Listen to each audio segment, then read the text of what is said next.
Nggih. Terus awal mulanya itu musola. Nggih. Ukuranipun 4x4 waktu itu. Nggih. 4x4 terus dirubah menjadi ya istilahnya ya musola tapi dibesarkan lah. Di waktu itu menjadi masjid lah, ukurannya sudah 8x8, ukurannya 8x8. Sembilannya ya masih ini baru semua, tapi letaknya tetap letaknya. Hanya tambah pintu di itu dirubah, dulunya hanya pintu satu di sana, terus tambah tengah-tengah itu.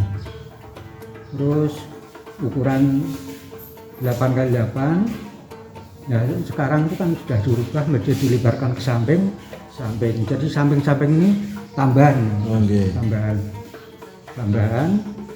Terus nah ini tetap ini namanya itu tetap 8x8 itu. Terus setelah itu dirubah yang baru ini. Nah yang ini saya enggak ikut ini. Yang baru ini. Nah, ini sudah dari tahmir. Masjid ini pengembangannya. Hanya yang sebelah sini. Nah ini termasuk yang untuk ini yang ruang kelas atau enggak ini? Yang penjenengan TPA apa?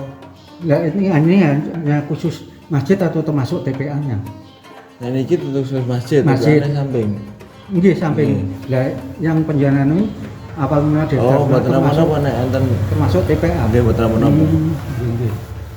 Nah nek TPA itu dulu ya belum ada ini kan, terus taksih tanah itu taksih Pak Darso Swardi.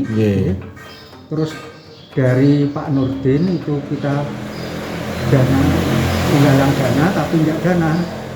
Siapa yang mau bantu dan dengan perhitungan belinya per meter.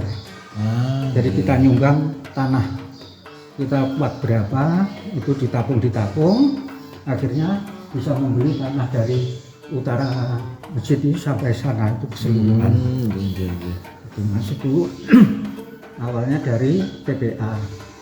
Nah setelah bisa membeli tanah ini, tapi dokumennya semua di Pak Nurdin tuh. Saya tidak ada hubungannya dengan pembiayaannya. Pokoknya saya hanya aja untuk tekniknya aja. Terus saya dibebani untuk membuat rencana pondasi dari TPA ini. Waktu itu memang sudah kita rencanakan nanti itu supaya bisa dibuat 3 lantai. Sehingga pondasi itu sudah kita rencanakan waktu itu. Pondasi terus termasuk jendela, tapi waktu itu plat atapnya belum ada, Mas. Atap dak yang pertama itu belum ada. Jadi baru tembok, jendela dan lantai pun belum sempurna, belum dari keramik belum itu, jadi masih tanah biasa itu. Waktu itu saya menceritakan yang saya tangani ya Mas. Itu jadi rencana pondasi, terus kolom-kolom, terus pintu jendela, tapi atap dan balak-balaknya belum ada semua. Nah setelah itu yang nangani lain saya, jadi ladangnya yang pertama itu yang nangani itu khusus orang luar atau Pak Nurdin yang tahu itu. Saya juga tidak dilibatkan waktu itu. Nah itu terus jadinya seperti ini. Jadi ini kan tidak ada istilahnya levelnya untuk penahan air hujan itu tidak ada. Jadi itu. Nah setelah pengembangan itu dari tahmir terus memberi kepada saya supaya dilanjutkan pembangunannya itu. Terus kita rencana, tapi belum sampai yang atap lantai yang kedua Mas. Kita baru kembali yang ke sana dulu. Dulunya dua lokal ini ya, dua kelas itu. Dua kelas. Jadi untuk yang ditempati Pak Ustadz itu juga belum ada waktu itu. Terus kita membangun yang ditempati Pak Ustadz itu termasuk ke samping itu untuk lantai pertamanya. Kita setelah itu selesai baru kita naikkan yang di atas itu. Yang naikkan di atas. Nah, di atas itu semua itu saya. Jadi tapi semua itu yang pembiayaan dari Tahmir Mas. Saya hanya menyediakan tenaga dan untuk upah pun dari Tahmir semua. Hanya saja untuk biaya berapa, tukang sehari berapa, tenaga berapa, itu saya menentukan supaya nanti tidak terjadi wah ini tukang kok sekian, tenaga sekian. Kebiasaan saya yang saya berikan pada Tahmir, dan itu absen yang ngurus juga Pak Rahmat dari Tahmir. Pembiayaan juga dari Tahmir, pokoknya hanya saya teknis saja. Teknis saja itu. Nah setelah selesai itu terus rehab ini yang terakhir, rehab ini terakhir saya juga tidak tahu, ini juga dari Tahmir langsung untuk pembaruan ini loh Mas. Untuk ini penggantian lantai dan penggantian untuk dinding-dindingnya itu langsung Tahmir. Jadi selama itu yang saya ketahui itu. Terus yang terakhir itu Gapuro ini. Oh gini gue. Iya, Gapuro ini memang gambarnya itu gambar dan perencanaan itu dari saya.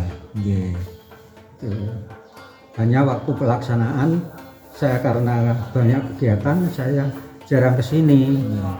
Ya yang saya sayangkan dulu itu waktu ini kan ada kolom 2 ya Mas ya.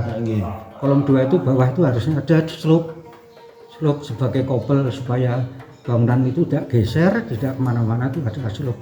Sayangnya slope itu kok tidak dibuat waktu itu.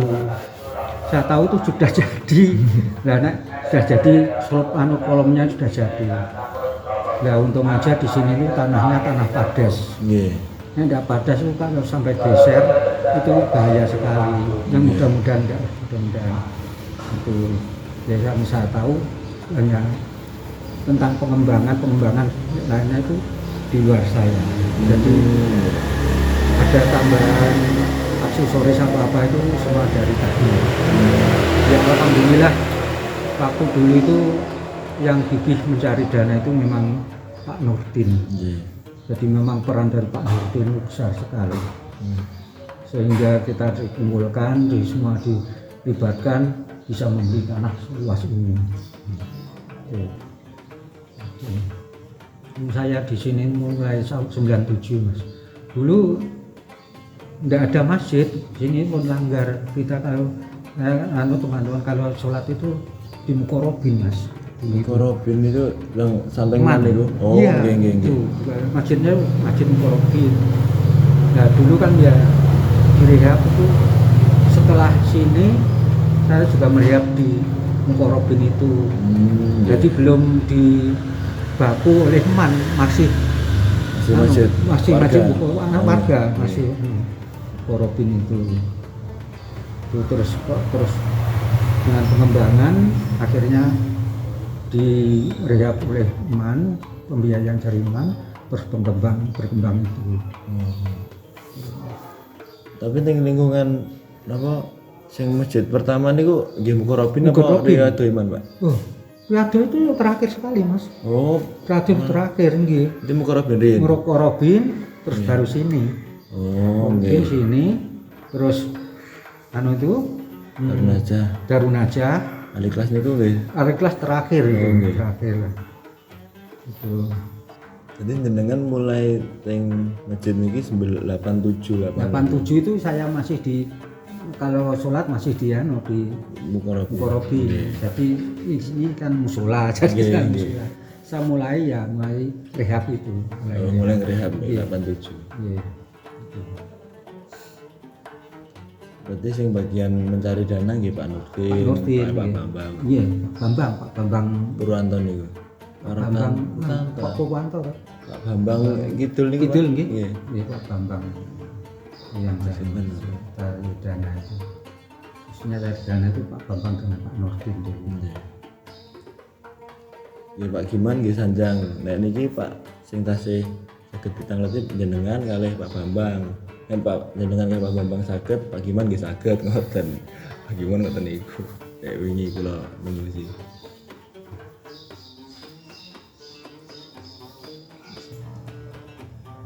Tapi niki masjidnya apa enten rencana akan dibangun untuk ke depannya Saya belum tahu Mas.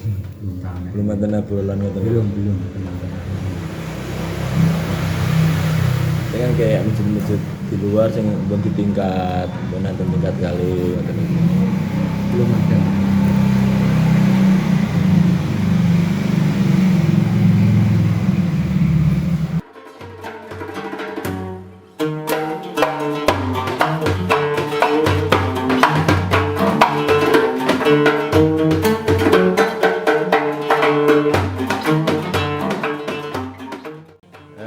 Bismillahirrahmanirrahim.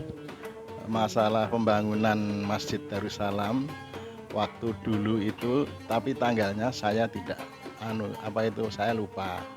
Nah, yang ada di situ itu pertama-tama diantara Mbah Darso sama saya di musola.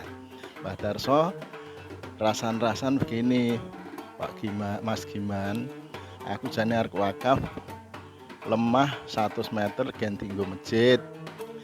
Nah, terus saya Pak Giman menembusi sama rasan-rasan sama Mbah Nurdin.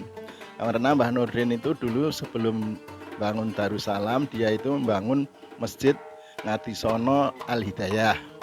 Nah, setelah itu dia terus Al Hidayah selesai, terus mulai kita bertemu sama Mbah Darso, sama Mbah Nurdin, sama saya. Di antara ketiga orang itu tadi rasan-rasan langsung diterima oleh Pak Mbah Nurdin. Sama Pak Nurdin diterima, langsung dia membicarakan tentang mau membangun masjid. Nah, setelah itu saya sebagai cuma menyaksikan saja, yang mencari dana adalah Pak Nurdin.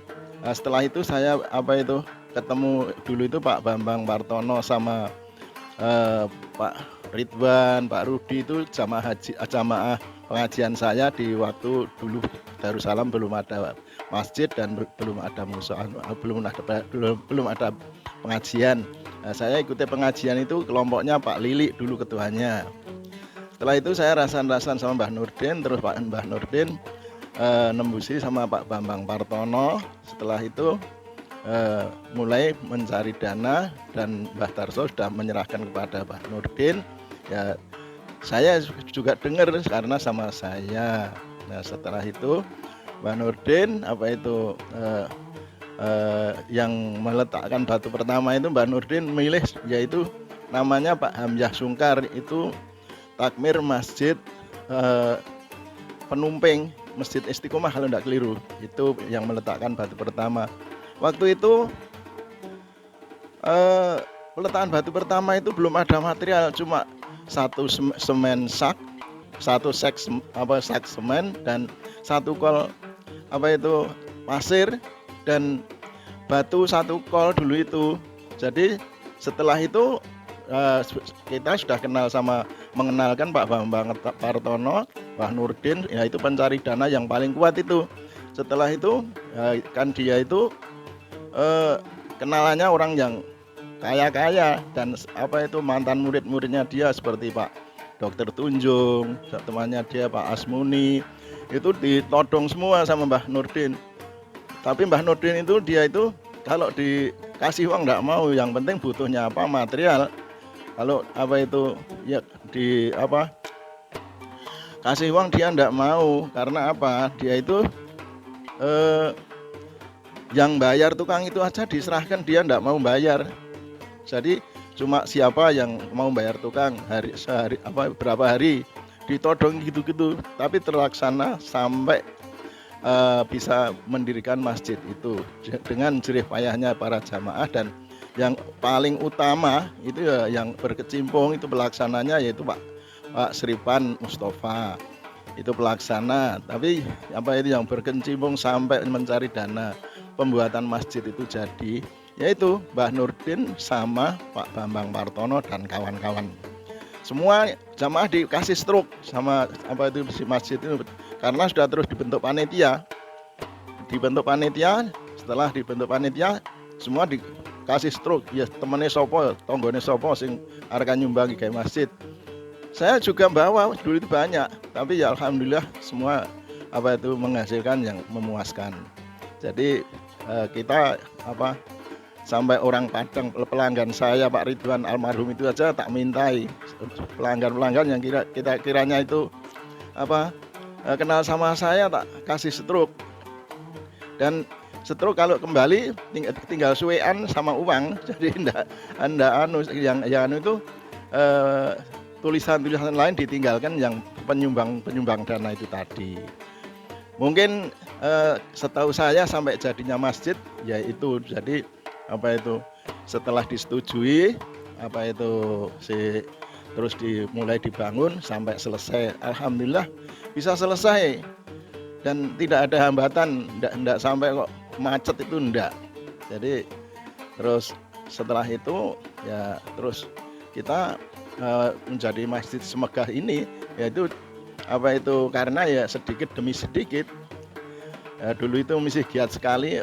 Jadi kalau sekarang anak-anaknya aja bubar, mau mengumpulkan anak aja sulit. Kalau anak muda dulu itu kompak sekali, jak ngusungi pring, jak apa-apa mau dia. Anak sekarang pekerjaannya banyak ya, ada yang kuliah, ada yang enggak ada di rumah.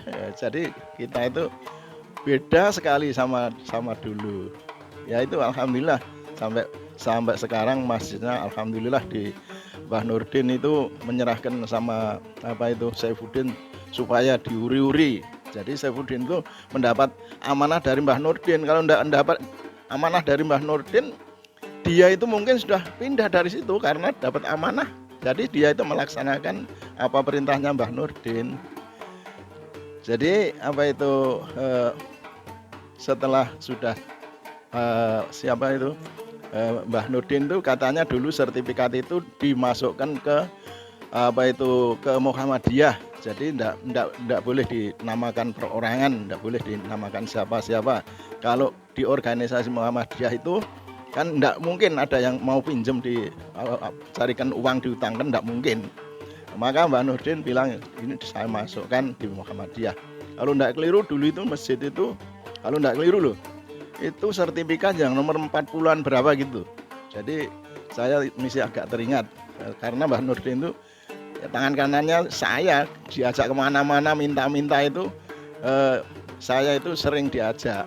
Jadi ya tapi yang tokohnya yaitu Mbah Nurdin sama Pak Bambang Partono. Mungkin ya itu saja saya dimintai supaya membicarakan tentang sejarahnya Darussalam, karena dulu itu cuma musola. Jadi terus Mbah Darso almarhum itu bilang sama saya supaya pengen jadi bikin masjid. Ya alhamdulillah sampai bisa terlaksana. Mungkin ya semoga aja itu semua menjadi amal kebaikannya Mbah Darso dan kawan-kawan kita dan Mbah Nurdin stafnya itu, semoga ngamalnya diterima oleh Allah Subhanahu wa taala. Demikian, kalau ada kekurangannya saya minta maaf. Billahi taufiq wal hidayah. Assalamualaikum warahmatullahi wabarakatuh.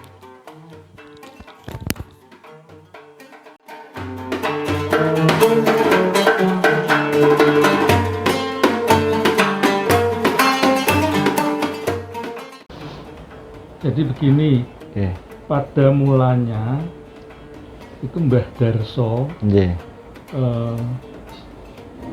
kita motivasi oleh Pak Nurdin dan saya untuk meninggalkan wakaf lah gitu, tanah yang luasnya waktu itu hanya 100 meter. Beliau Mbah Darso itu bertanya kepada kami waktu itu, Pak Nurdin dan waktu itu ada saya itu bahwa kalau mau membuat masjid itu misalnya 100 meter cukup tidak. Ya. Terus kami waktu itu dikuatkan Pak Nurdin, tidak Mbah, kalau masjid ya paling tidak 150 meter. Ya sekarang masjid yang pokok dari masjid yang depan itu. Yang halaman tengah itu nggak Pak? Iya, yang depan itu. Jadi beliau mengucapkan itu. Kemudian kami ya sudah kalau 150 bisa Mbah gitu. Bisa. Terus akhirnya didirikan masjid.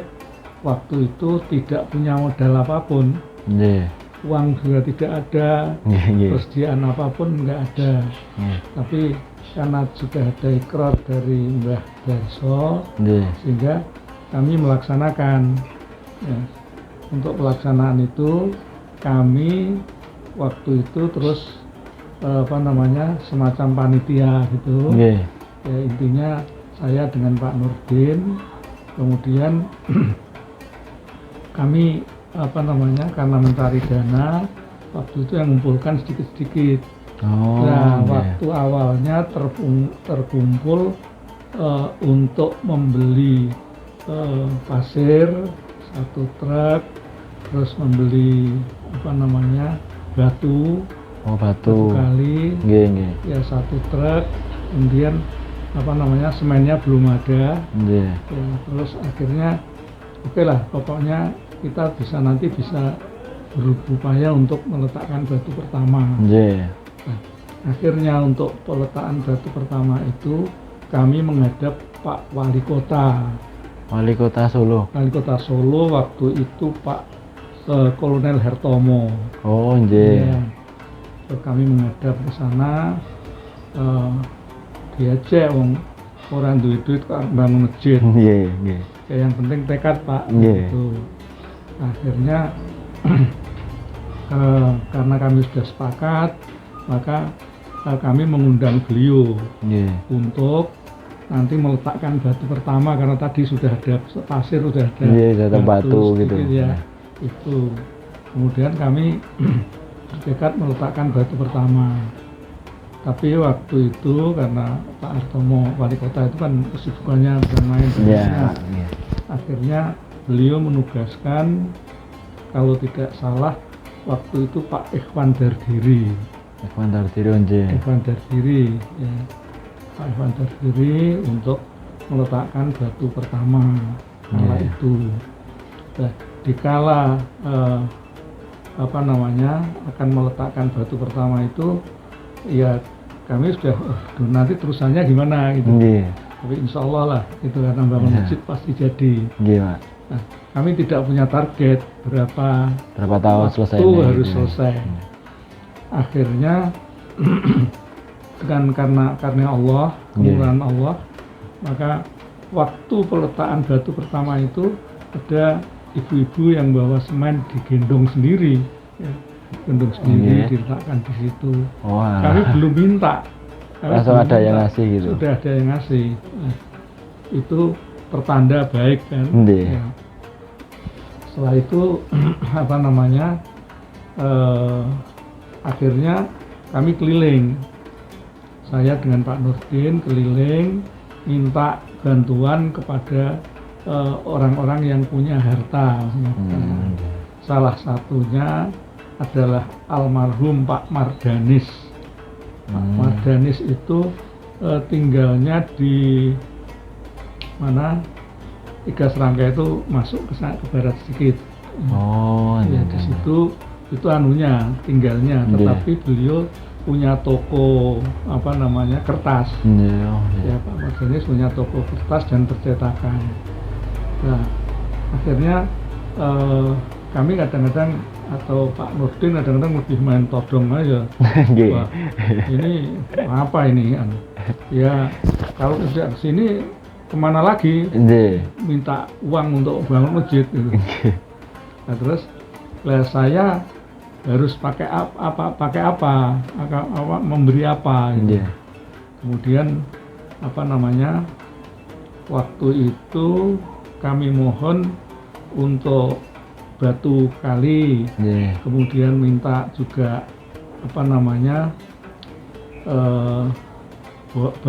batu merah secukupnya gitu. Secukupnya.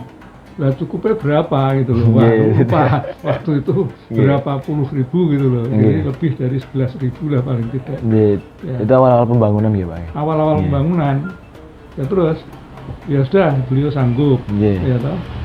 Terus waktu akan mulai batu mulai naik dan ada bantuan semen dan sebagainya datang sendiri-sendiri. Nah, kemudian sebelum batu itu kan harus ada pilar. Yang pilarnya saya minta dengan Pak Nurdin itu ke namanya Pak siapa waktu itu ya, dari kampung sana mana, toko kelompok anu itu, depan Tenggelik nih Pak? Enggak, yang sana, yang anu, yang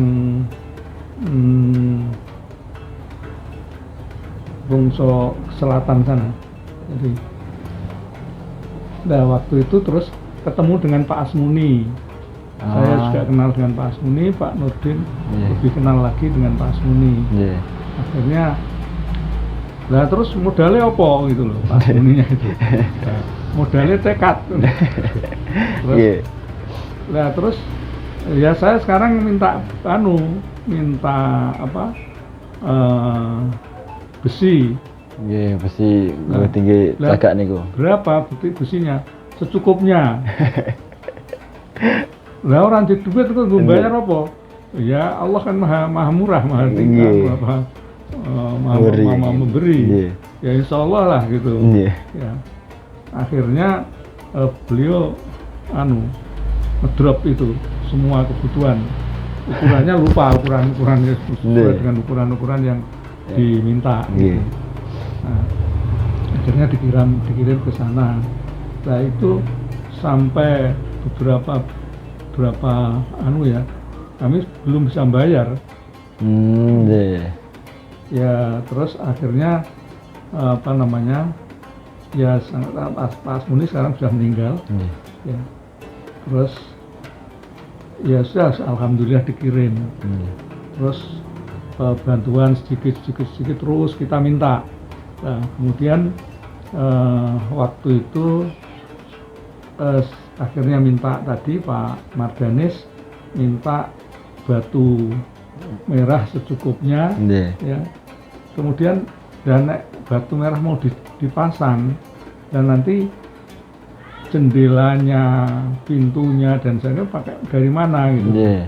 Nah, waktu itu kalau tidak keliru Pak Dokter Tunjung itu tulang. Ya.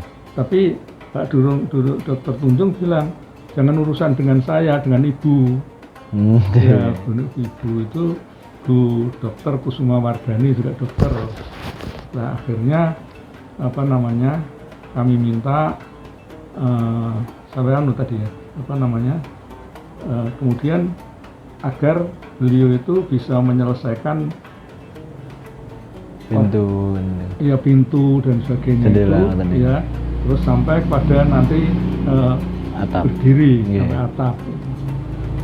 Akhirnya beliau menyanggupkan, ya nanti pokoknya keperluan atap dan sebagainya itu kami, ya, sehingga akhirnya kemudian samping itu juga ke Pak Arlis.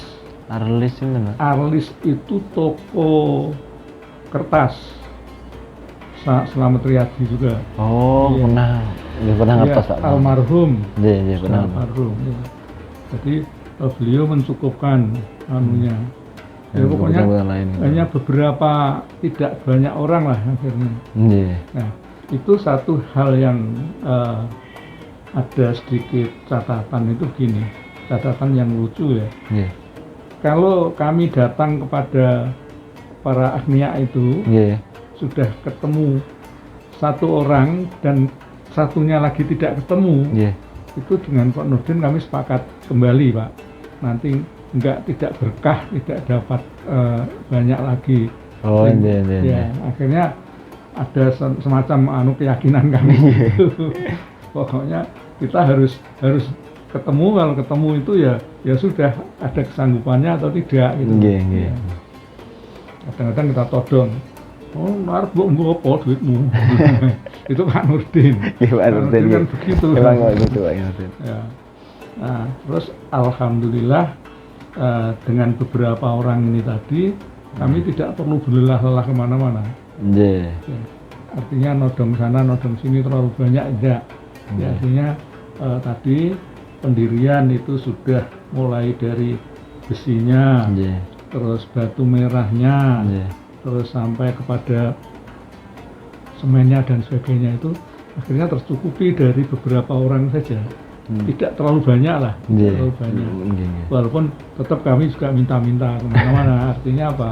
Lah untuk biayanya bagaimana? Biaya operasional. Iya, biaya untuk tukang dan sebagainya itu.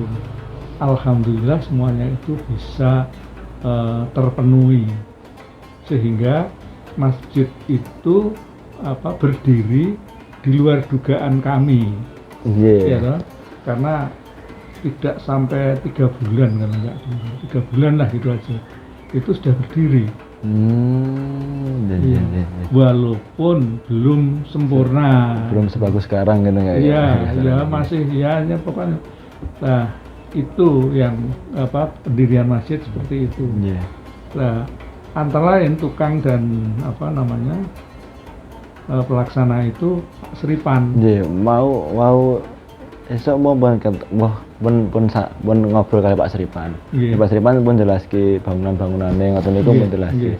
Terus berarti niku jenengan kalih Pak Nurdin ini memang murni sing bagian matus uang cari duit. Nggih. Sing pengonsep nggih Pak Seripan dan anak-anak buahnya ngoten. Iya. Nah, jenengan kalih Pak Nurdin niku selesai jenenge mados Arto niku sampai kapan Pak buat pembangunan gitu. Akhirnya udah selesai ini masjid itu udah berdiri. Itu enggak pernah selesai. Sampai sekarang udah dilimpahkan ke takmir yang baru gitu. Oh, belum, waktu itu masih terus kita pegang sampai 90-an gitu. Iya, dan saya waktu itu masih ketua takmir Masjid Riyadhah. Iya. Ya. Jadi Pak Masjid Riyadhah waktu itu sing gede itu mung tiangnya tok. Tiang bulat besar. Oh, nggih. Tiang ini ku. Iya, pilarnya tok. Cuma gedenya itu aja, masjidnya kecil sekali. Kecil sekali, tempat wudhunya juga nggak jelas. Ya, masih kotor gitu. Ya. Itu waktu itu saya di Masjid Riyadhah, tapi Pak Nurdin dipaksa pokoknya bantu ning kene. Ya udahlah, bismillah. Ya. Dan waktu itu saya juga tidak mengeluh, apapun saya tidak mengeluh. Pokoknya saya menjalankan sami'na wa ata'na terus aja gitu. Nah itulah sehingga perjalanan itu lancar-lancar saja. Pak Ridwan waktu itu masih di Pemalang sana. Ridwan Sukimin yang sekarang wakil takmir di Riyadhah. Ya waktu itu dia masih guru negeri ditugaskan di Pemalang sana. Nah, sehingga belum bisa bertugas atau melakukan kegiatan-kegiatan di Darussalam.